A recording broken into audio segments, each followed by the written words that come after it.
Welcome to एडुजोस। एडुजोस में आप सभी लोगों का स्वागत है। दोस्तों, आज आरआरबी एनटीपीसी का एग्ज़ाम शुरू हो गया और पहली शिफ्ट का जो एग्ज़ाम है वो ख़त्म हो चुका है। तो 28 दिसंबर 2020 को आरआरबी एनटीपीसी के पहले शिफ्ट के क्वेश्चंस हमारे पास आ चुके हैं।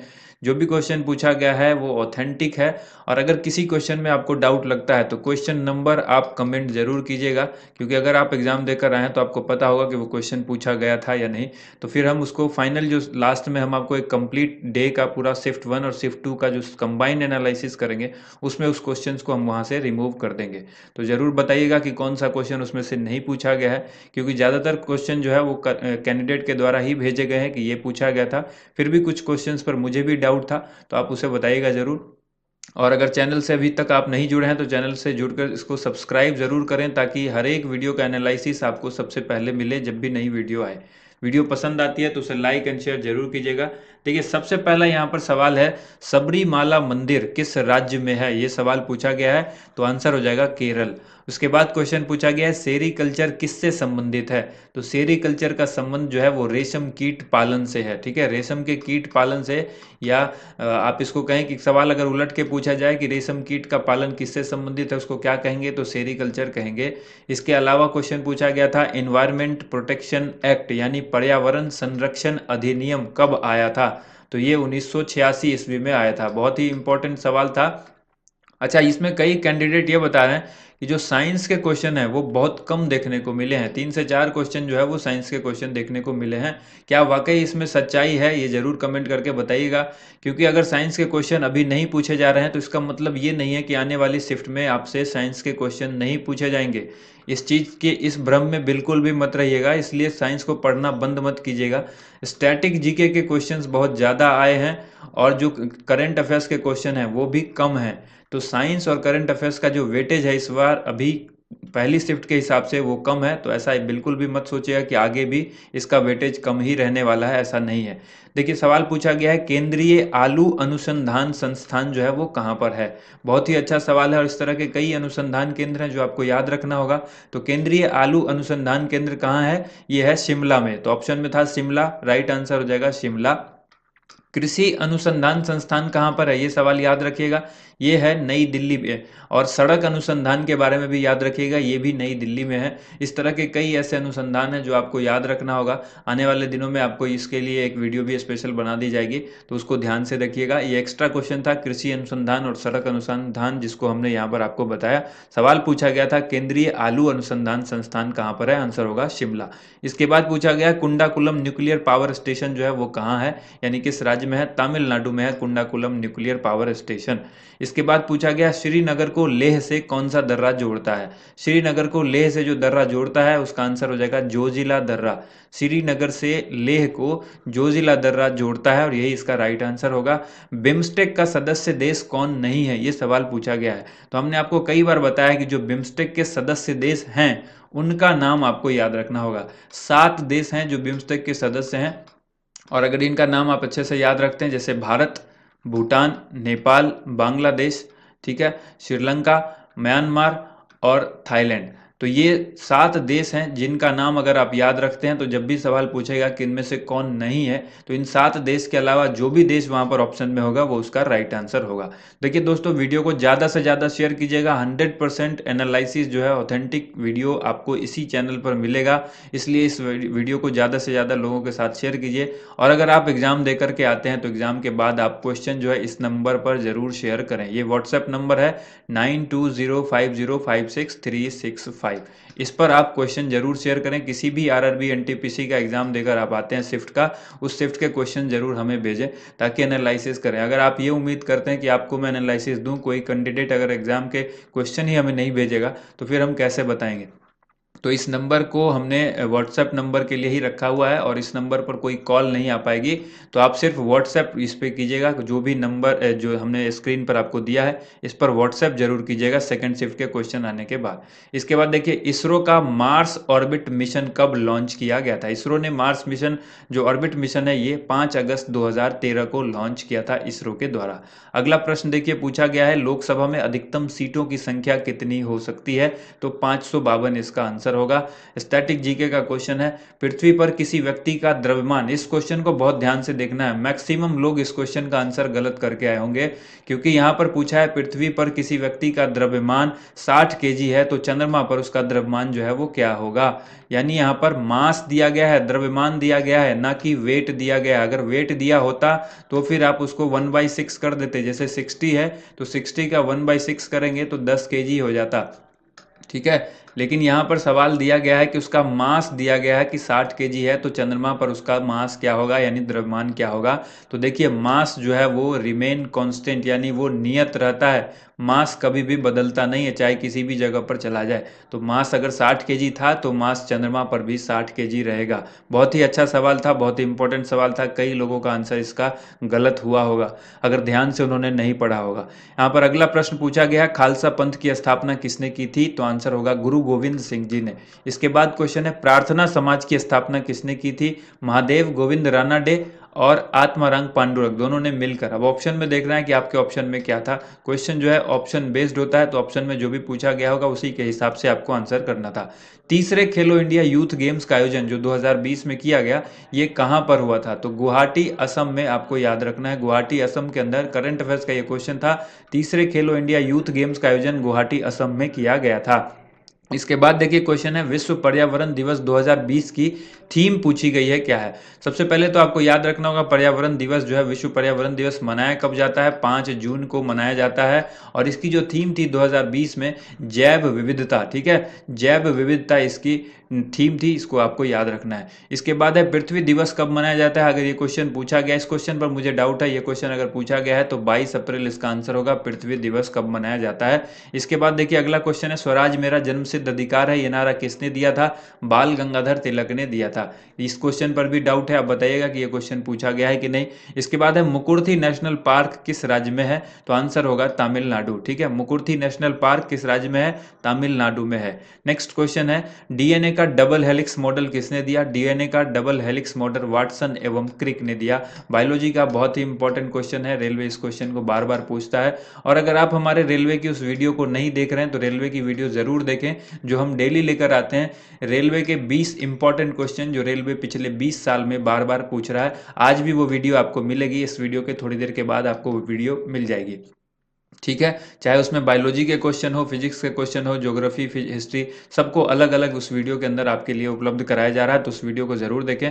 भारत का सबसे छोटा जिला पूछा गया है, तो देखिए क्षेत्रफल की दृष्टि से अगर कोई जिला पूछा गया है कि भारत का सबसे छोटा जिला कौन सा है, तो माहे, ये पुडुचेरी के अंदर आता है। इसके बाद है, बिहार के राज्यपाल का नाम पूछा गया। हमने आपको बिहार करंट अफेयर्स जब बताया था, करंट अफेयर्स स्पेशल जो बिहार के लिए था, उसमें भी बताया था कि फागू चौहान जो है वो करंट जो है बिहार के राज्यपाल हैं। और अगर आप हमारा वर्तमान में कौन क्या है और इसके अलावा सभी राज्यों के राज्यपाल और मुख्यमंत्री को रेगुलर देखते हैं, तो वहां से ये क्वेश्चन आप आसानी से कर पाए होंगे। सबसे लंबा राष्ट्रीय राजमार्ग पूछा गया है, NH-44 जो है वो सबसे लंबा नेशनल हाईवे है। बंगाल विभाजन कब हुआ था, 16 अक्टूबर 1905 को हुआ था। इसके बाद पूछा गया है, राज तरंगिणी के लेखक कौन है, तो राज तरंगिणी के लेखक कल्हन है। और ये राज तरंगिणी जो है वो किससे रिलेटेड है, ये कमेंट करके बताइए।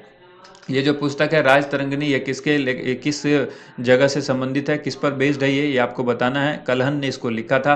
इसके बाद है, सतलुज नदी किस दर्रे से होकर गुजरती है, बहुत ही अच्छा सवाल था। सतलुज नदी किस दर्रे से होकर गुजरती है, तो शीप किला दर्रा, आपको याद रखना है, शीप किला दर्रा, सतलुज नदी जो है शीप किले दर्रे से गुजरती है। अगला प्रश्न है, पानीपत की दूसरी लड़ाई कब हुई थी, पानीपत की दूसरी लड़ाई 1556 ईस्वी में हुई थी।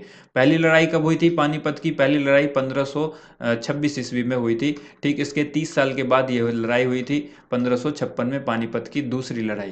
तो आपको ये भी याद रखना है। भ्रूण को फूड कहाँ से मिलता है, जो भ्रूण है, यानी जो भ्रूण है मादा के पेट में, जो माता के पेट में जो बच्चा होता है उसको भ्रूण कहा जाता है उस वक्त, तो उसको जो फूड है वो कहाँ से मिलता है, तो वो प्लेसेंटा से मिलता है। ये भी क्वेश्चन आरआरबी बार बार पूछता है और इस क्वेश्चन को आपको हमेशा याद रखना है। 55वां ज्ञानपीठ पुरस्कार जो है वो किसको दिया गया, ये हमने करंट अफेयर्स में आपको बताया हुआ। ज्ञानपीठ पुरस्कार जो है वो हमने बताया था कि 55वां ज्ञानपीठ पुरस्कार जो है अकिथम नंबूदरी को मिला। अकिथम अच्युतम नंबूदरी इनका पूरा नाम है, मलयालम भाषा के ये लेखक हैं और इनको ये ज्ञानपीठ पुरस्कार, जो ज्ञानपीठ अवार्ड है, ये 2020 में 55वां ज्ञानपीठ अवार्ड जो है वो दिया गया था।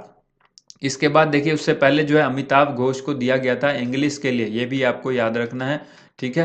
इसके बाद देखिए अगला प्रश्न यहाँ पर देखिए पूछा गया है कि कंप्यूटर का मस्तिष्क किसे कहा जाता है। बहुत ही अच्छा सवाल, बार बार पूछे जाने वाला कंप्यूटर का ये क्वेश्चन है। सीपीयू को कहते हैं, सेंट्रल प्रोसेसिंग यूनिट इसका फुल फॉर्म होता है, सीपीयू का सेंट्रल प्रोसेसिंग यूनिट। ध्यान से याद रखना, कंप्यूटर का मस्तिष्क यानी ब्रेन ऑफ कंप्यूटर इसको कहा जाता है। ब्रेन ऑफ कंप्यूटर किसको कहते हैं? सीपीयू को कहते हैं। इसके अलावा यूआरएल का भी फुल फॉर्म पूछा गया, जो हमने आपको बताया था कि बिहार दरोगा में भी यूआरएल पूछा गया था, बिहार पुलिस में तो नहीं, बिहार दरोगा में पूछा गया था। आरआरबी के जो मिनिस्ट्रियल आइसोलेटेड कैटेगरी का एग्जाम हुआ था उसमें पूछा गया था, एसएससी के एग्जाम में पूछा गया है, तो कई बार एग्जाम पूछा गया है। यूआरएल का फुल फॉर्म क्या होता है? Uniform resource locator. Uniform resource locator URL का फुल फॉर्म होता है। और एक क्वेश्चन पूछा गया है, भारत के सबसे युवा राष्ट्रपति कौन थे? नीलम संजीव रेड्डी। याद रखना, नीलम संजीव रेड्डी जो है वो निर्विरोध चुने हुए राष्ट्रपति भी थे, ये भी आपको याद रखना है। निर्विरोध बने थे ये राष्ट्रपति। तो निर्विरोध राष्ट्रपति कौन चुने गए थे? निर्विरोध चुने गए थे नीलम संजीव रेड्डी, और यही जो है भारत के सबसे युवा राष्ट्रपति भी रहे हैं। ठीक है। इसके बाद देखिए यूआरएल वाला बता दिया। अब क्वेश्चन है चिकनकारी किस राज्य से संबंधित है? तो चिकनकारी जो है ये लखनऊ उत्तर प्रदेश से संबंधित है। इसके बाद है पहली वंदे भारत एक्सप्रेस ट्रेन किन दो शहरों के लिए चलाई गई थी? तो ये पहली वंदे भारत जो एक्सप्रेस ट्रेन है ये दिल्ली से वाराणसी के लिए चली थी। याद रखिएगा, दिल्ली और वाराणसी के बीच ये पहली वंदे भारत एक्सप्रेस ट्रेन चली थी। इसके बाद क्वेश्चन पूछा है भारत के किस राज्य की तटरेखा सबसे लंबी है? तो सबसे लंबी तटरेखा वाला राज्य है गुजरात, इसलिए गुजरात इसका आंसर हो जाएगा। इसके बाद क्वेश्चन पूछा गया है एनेस्थेसिया के लिए किस पदार्थ का इस्तेमाल किया जाता है? तो आंसर होगा क्लोरोफॉर्म। क्लोरोफॉर्म का इस्तेमाल जो है एनेस्थेसिया यानी बेहोश करने के लिए जो है अस्पतालों में इसका इस्तेमाल किया जाता है। इसके बाद है कौन सा रोग विषाणु से फैलता है? और ये ऑप्शन में चेचक दिया हुआ था। ठीक है, तो इसमें कौन सा रोग विषाणु से फैलता है? चेचक आपको याद रखना है, ऑप्शन में था। और इस तरह से भी सवाल पूछा जा सकता है कि कौन सा रोग इनमें से विषाणु से नहीं होता है, और फिर वहां पर 3 ऑप्शन ऐसे होंगे जो विषाणु से हो। तो अब आप एक बार जरूर देख लीजिएगा, वायरस यानी विषाणु से होने वाले सभी रोग को याद रखिए, जीवाणु यानी बैक्टीरिया से होने वाले सभी रोग को याद रखिए, और इसके अलावा जो भी ऑप्शन में कभी मिले उसको आप देखते रहिएगा, क्योंकि सवाल इसी तरह से पूछा जाए कौन सा रोग विषाणु से नहीं फैलता है, कौन सा रोग विषाणु से फैलता है, कौन सा रोग जीवाणु से नहीं फैलता है। इस तरह के क्वेश्चन आपसे पूछा जाएगा। ओजोन दिवस कब मनाया जाता है? ओजोन दिवस जो है 16 सितंबर को मनाया जाता है। केचुए का पालन क्या कहलाता है? एक ऊपर हमने देखा था कि रेशम के कीट का पालन जिसको सेरीकल्चर बोलते हैं, और केचुए के पालन, केचुए को किसान का मित्र भी कहा जाता है। ठीक है, तो किसान का मित्र क्योंकि ये हेल्प करता है, खेती की उर्वरक शक्ति को बढ़ाता है खेतों की, तो केचुए का पालन जो है वो वर्मी कल्चर कहलाता है। इस तरह के जितने भी कल्चर हैं ये सब आपको याद रखना है। अगला प्रश्न है नियमित जनगणना कब शुरू की गई थी? 1881 ईस्वी में, और उस वक्त लॉर्ड रिपन थे। लॉर्ड रिपन के समय में नियमित जनगणना की शुरुआत की गई थी। भारत में रामसर साइट कितनी है? वर्तमान में रामसर साइट जो है 42 है। ठीक है, 42 है। अब देखिए ऑप्शन में क्या था उसके हिसाब से। यहाँ पर अगला क्वेश्चन है पदार्थ की मात्रा को किस में मापा जाता है? तो किलोग्राम में मापते हैं। इसके बाद है गांधी जी के गुरु का नाम पूछा गया है। इस क्वेश्चन पर मुझे डाउट है, गांधी जी के गुरु का नाम अगर पूछा है तो गोपाल कृष्ण गोखले इसका आंसर होगा। आप लोग बताइए कि ये 41 नंबर क्वेश्चन पूछा गया था या नहीं। 42 क्वेश्चन पर भी डाउट है क्योंकि ये क्वेश्चन पहले ही पूछा जा चुका है। वर्ल्ड कप 2019 में कितनी टीम थी? तो ये 10 टीमें थी। अभी आरआरबी मिनिस्ट्रियल के एग्जाम में ये क्वेश्चन पूछा गया था, तो अगर फिर से पूछा जा सकता है, कोई दिक्कत नहीं है, इसमें पूछा भी जा सकता है, क्योंकि रिपीट होते हैं क्वेश्चन। हर एक शिफ्ट के क्वेश्चन जो है कहीं ना कहीं पूरे एग्जाम के जो पूरा एग्जाम का दायरा है, पूरे एग्जाम के दौरान कभी ना कभी एग्जाम में ये सारे क्वेश्चंस फिर से रिपीट होंगे। रेलवे के पहले सीईओ, हमने आपको बताया था करंट अफेयर्स का यह क्वेश्चन, रेलवे के पहले सीईओ हैं विनोद कुमार यादव यानी वी के यादव। यही जो है रेलवे के चेयरमैन हैं, और इन्हीं को अब सीईओ, चेयरमैन का पद हटा करके सीईओ बना दिया गया है। तो आपको हमने बताया था कि सीईओ पहले कौन बन गए? विनोद कुमार यादव। अब पूछा गया किस बैंक का मर्ज जो है वो पंजाब बैंक में किया गया है? तो पंजाब नेशनल बैंक में जो मर्ज किया गया है, ये 2 बैंक हैं जिनको हाल ही में मर्ज किया गया है। और मर्ज करने के बाद टोटल जो प्राइवेट बैंकों की संख्या, प्राइवेट सेक्टर बैंक यानी पीएसयू की जो संख्या है वो 10 हो चुकी है। ठीक है, यहां पर आपको याद रखना है ओरिएंटल बैंक ऑफ कॉमर्स यानी ओबीसी और यूनाइटेड बैंक ऑफ इंडिया, इन दोनों को मर्ज किया गया पंजाब नेशनल बैंक में। ठीक है, तो उम्मीद करते हैं आपको ये वीडियो पसंद आई होगी। वीडियो को ज़्यादा से ज़्यादा लाइक कीजिएगा। कोई और क्वेश्चन अगर आपको याद है तो कमेंट जरूर कीजिए, क्योंकि और भी क्वेश्चन हैं जो हम लोग फर्स्ट शिफ्ट और सेकंड शिफ्ट दोनों को मिला करके जब वीडियो उपलब्ध कराएंगे शाम को, तो उसमें आपको ये सारे क्वेश्चन आपको बताया जाएगा, साथ में एक्स्ट्रा फैक्ट भी डिस्कस किया जाएगा। और दिन में एक वीडियो और आएगी जिसको आप लोग देखिएगा। अगर आपके आने वाले शिफ्ट में एग्जाम है तो उन क्वेश्चंस को जरूर देखें, क्योंकि वो गोल्डन क्वेश्चन है जो रेलवे हर बार एग्जाम में पूछता है। उन्हीं क्वेश्चंस पर आधारित वो वीडियो है, उस वीडियो को भी जरूर देखिएगा। थैंक यू सो मच, आप सभी लोगों का वीडियो देखने के लिए बहुत बहुत धन्यवाद।